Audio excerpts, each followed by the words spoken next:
Hello, YouTube. Been a while since I posted anything, and this one's kind of a bummer. I'm taking the R3 in to the dealership because it's got recalls. More recalls. I've actually only ever had one of the recalls completed. It's got 3 more that I hadn't done. 2 I was not all that concerned about, but there's a new one dealing with the transmission that can cause it to not be able to shift gears, and I figured that's probably kind of a big deal. I just kind of randomly found out about it. I was looking at my Google News feed, and because I search stuff on motorcycles quite a bit, there was an article about a recall on the 2019 R3, and I was looking at that, and there just happened to be a link on the bottom of that page that said related articles about the previous generation R3 and recalls, and I checked that out. Apparently there was another recall issued in December of 2018 that I didn't know about. This is the one that I definitely wanted to get it in to take care of. Something to do with a torsion spring on the transmission that can cause it to not be able to shift gears and be disabled, so that's not fun. And since I bought this bike used, I don't ever get the notifications in the mail about recalls when they happen, so I had to go look it up and see if this bike was one of them that was affected. Sure enough, it was.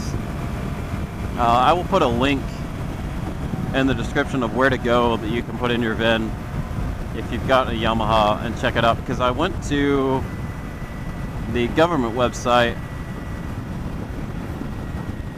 and it didn't show up there. I don't know if it's just because it's a motorcycle and not a car or what, but I put in the VIN and it kept telling me that's not a valid VIN.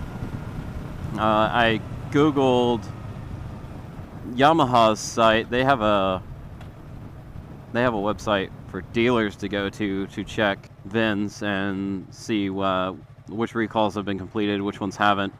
Put in the VIN there. It showed, sure enough, there was the one that I had done previously, and then the 3 open recalls that had not been done yet. I don't know how one would get in touch with Yamaha after buying a used bike to make sure you're put into a database of owners to make sure you get the recall notices, but I have never gotten one for this bike. Hopefully it doesn't take too long to get it back. I don't plan on going anywhere this weekend because the weather's supposed to be pretty crappy on Saturday, so that's fine.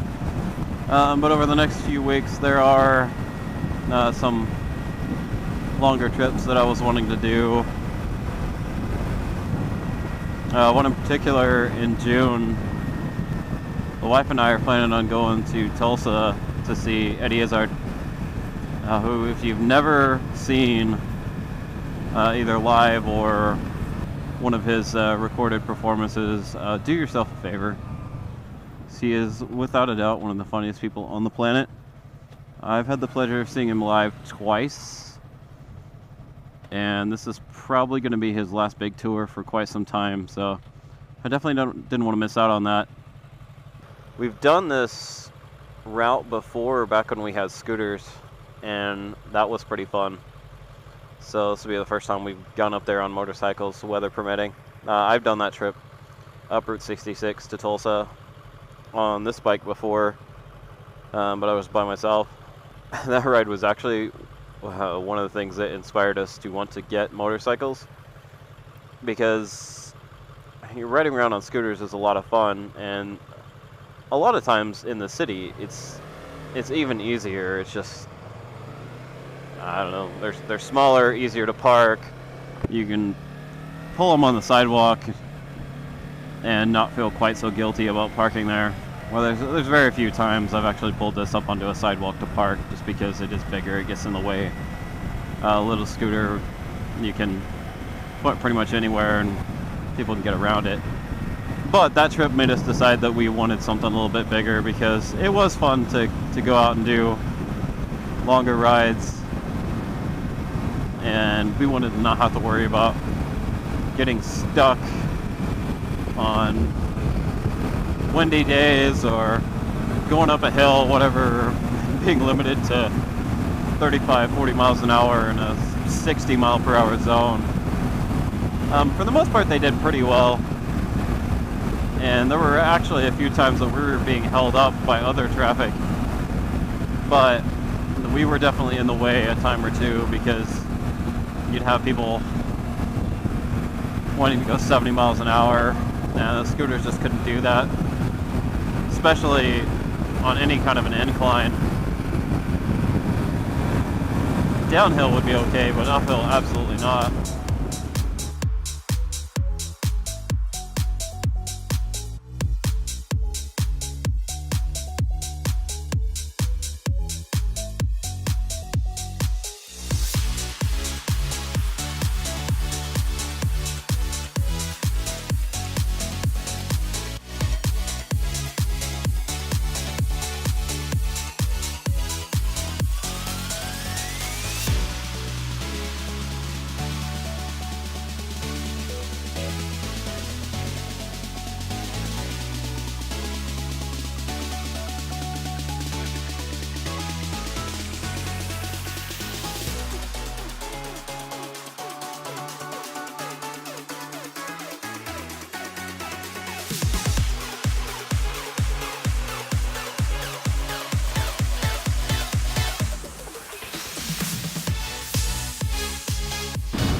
Really don't care much for riding on the highway in traffic.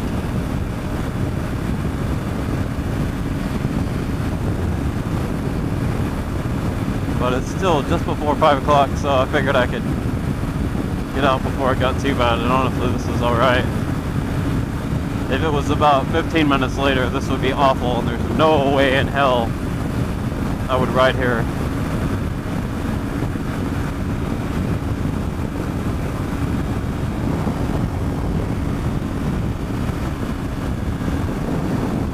This traffic's starting to get backed up there. I'm gonna get off.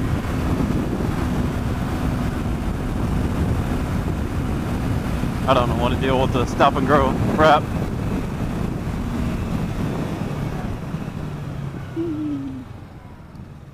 Nobody rearing me. Shit.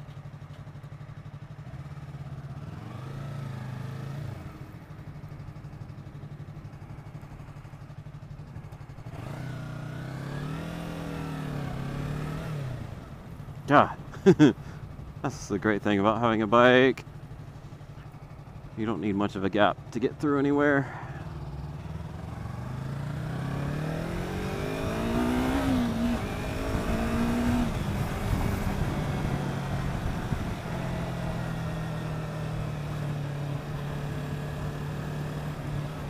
Yeah, the dealer I'm going to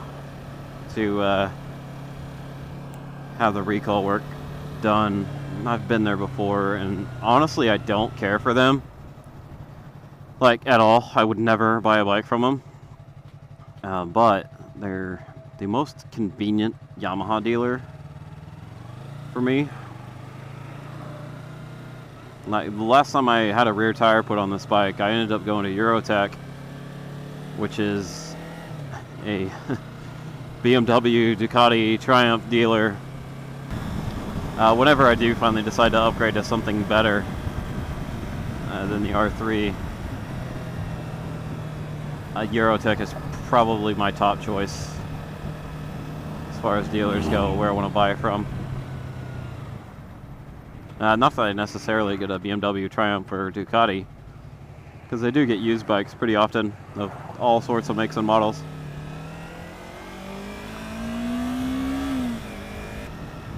Ideally, if I could afford it, I'd buy the Ducati Super Sport. So I think that's the most similar to... God. Stupid Senna and your say command. Cancel. Your own side, douche. Cancel. So this, I got the Senna 30K, and I love it. It's awesome. It works really well for talking on the phone, the intercom from bike to bike, even listening to music, even though I don't do that very often. It's really good for that. However, it's got a really stupid design in that there's a button on the bottom of the little clamp that holds it on the helmet for voice commands, and I'm constantly bumping that with my shoulder. So if I turn my head a certain way, the fuck, people? If I turn my head a certain way, or turn around and look behind me, move my shoulder, anything like that, I'm always bumping that button. Anyway, so the dealer, which you can see right over there, not a fan. Anytime I've been there to look at a motorcycle, no one's ever that helpful. Most of the time, nobody even talks to you, which is fine if you're just going in to look at a bike, but I mean, there's been times where I've been seriously interested in buying something. I mean, when the R3 came out, I was going to buy one new, and probably would have if I hadn't found a really good deal on a low mileage used one. But you go in there, they just act like you're wasting their time. Even the service department a lot of times, really annoying, because you're giving them money to work on your bike, whether it's tires or whatever, and they act like you're wasting their time just being there. So I don't know. If you don't have bikes to work on, you're not making money. I don't get it.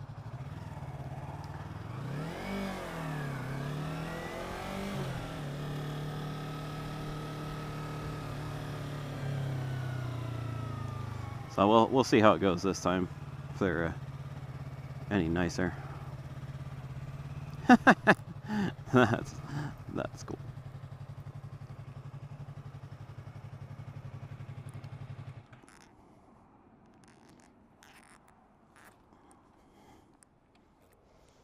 So if you've seen very many of my videos, you know that we still have a scooter. It's a 2008 genuine Buddy 150, and they are a genuine dealer here.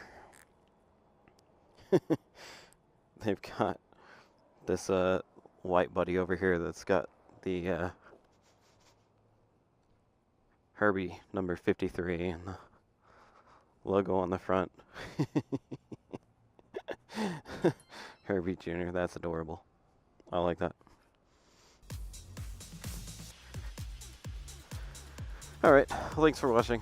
I will give you an update when I pick up the bike of how it went. Hopefully it's not going to take too terribly long, but here we go. See ya.